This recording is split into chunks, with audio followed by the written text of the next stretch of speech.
Boy, don't be like all those other presidents. Trump is really stepping in this one when it comes to the media. He said that he wants to go after fake news. He threw AP out or credentials. That's a different story than what this one is. This is just a bad move all around. What does he say he wants to do? He wants to...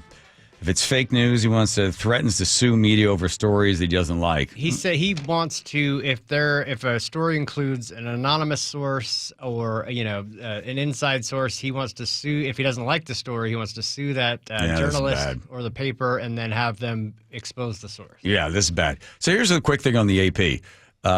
You don't have a right to a press pass.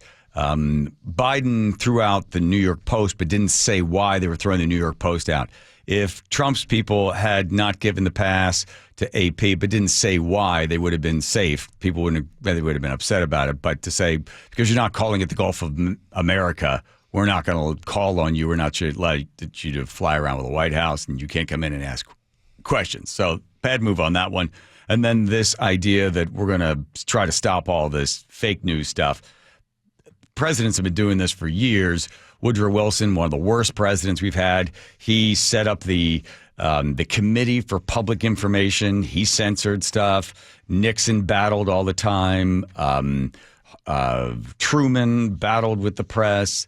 So they've been, going back and forth. But something like this is just a bad move because it doesn't serve well, because it's everything that people thought that this guy, Donald Trump, would do, which is, trying to control information. It's one of the first things that dictators do, a la the Biden administration going after independent media when it came to the COVID lockdowns and the vaccines and stuff. Bad move on Trump's part. And I saw somebody that for Fox called out and said, this is really stupid. You shouldn't do this. I'm sure they're going to back off of it, but it just looks bad. Clinton was involved in the same thing. They've all done this. They've all battled with the press. But especially there in this administration where free speech is so important to them. Yeah, and right. And you're playing into the hands. For themselves. Playing into hands. Right. Let them put up where they want to put up. He's mad because the press went along with the lies about Russia. The press went along with all the other garbage that was being put out there. So now he's vindictive and he's going after them. It's a really ugly look. Rise above. Be better than what people think of you. Be better about this. Let them put out whatever stuff they want to put out.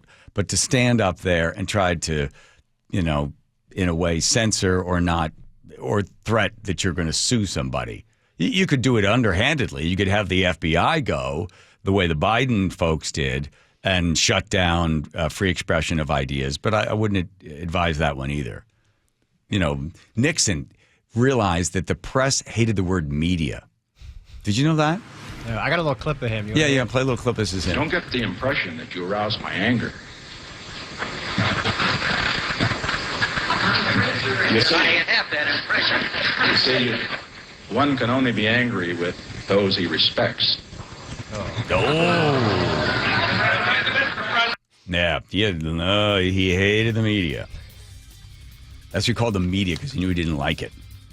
And then it was Agnew Nixon, the nattering nabobs and negativism. I think that's what it was. That's what he referred to the press as. Nattering nabobs of negativism. I think it was Andrew. Yeah, Spiro Nixon. Spiro Agnew said that about him. I got all this stupid stuff in my head. I wish I could just sit there and talk about traffic.